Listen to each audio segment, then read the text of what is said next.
Few cars get the heart pumping as quickly as a first-gen Viper for millennials such as myself.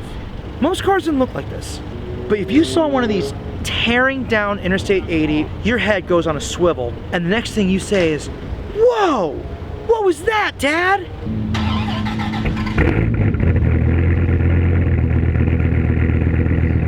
What we have here is a 1997 Dodge Viper GTS.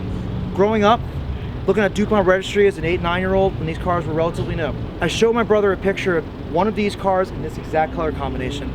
Matthew, this one's for you, buddy. He was obsessed with these things. Neither of us could drive stick, we were little kids. Every single time he saw a Viper in that magazine, he would go absolutely nuts for them. And I'm hoping, Matthew, that you're gonna pass that love of these fantastically insane cars onto your son, Jacob, before I do. These are unbelievably great cars. Unlike the RT10s, you don't get side pipes. They're coming out the back. But you still get a bespoke 8-liter V10 engine in this first gen with over 400 brake horsepower. These have airbags, although the windows are tinted, so we're not gonna be able to get in here. This is part of the curated Radwood display here at the Greenwich Concours this weekend. Gorgeous blue paint with white stripes. A significant number of these GTSs were put in this color when they were new. It is an absolutely insane color combination. These are worth an enormous amount of money today. In fact, I haven't seen one of these cars go for less than $75,000 in a long, long time, and I would imagine a car like this is gonna go for minimum $90,000. Stunning example, as we can see the rear exit exhausts. Funnily enough, you open this thing up, you'll find the radio comes out of a minivan. But that's Chrysler for you. They'll do what they want. Gotta cut your costs somewhere. So there's a radio out of this thing out of a minivan or what? Probably is, right? I don't think I've ever had the radio on, I'll be honest. Why would you? Oh, I probably forgot these are a clamshell. What an enormous engine these things have. 420 horsepower? 450.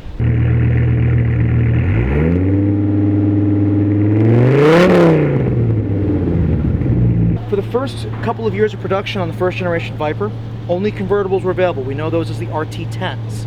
GTSs came out for 1997 with twin airbags. Probably don't have ABS, I don't think they ever did until the very, very last couple of years of the first gen's production. Stunning looking polished wheels, polished alloys. Have fun buying tires for these.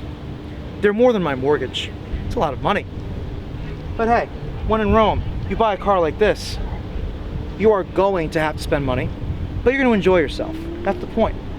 Underneath this enormous hood packs probably one of the most powerful engines, naturally aspirated, that Chrysler made up until this point. Over 400 brake horsepower. This is a Carroll Shelby inspired product. He wanted to invoke the spirit of the Cobra in a more modern car. That's how the Viper was born. And over time, they just got better and better. These are incredibly difficult cars to track down today. I'm glad the Radwood brought one out, especially considering that it was sitting next to a DeLorean earlier, and we have CRX next door to it. Though CRXs are cool cars, it doesn't hold a candle to this thing.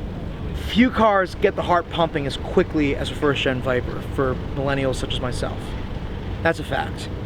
This is the kind of car that, growing up, if you were like my mother and drove a Pontiac Transport, or like my father who drove at the time a Ford Explorer XLT 5.0, most cars didn't look like this. But if you saw one of these tearing down Interstate 80 or Interstate 287 in northern New Jersey when I was little, your head goes on a swivel, and the next thing you say is, "Whoa! What was that, Dad?" And then your dad tells you to be quiet so he can focus on the road. But in that moment, it doesn't matter, because you just saw a car that you don't know if you're ever going to see again, especially when you're little. But when you're growing up like we are now, and you get to see cars like this, it reminds you when you were a kid, and you have the whole world ahead of you. And that's a beautiful thing.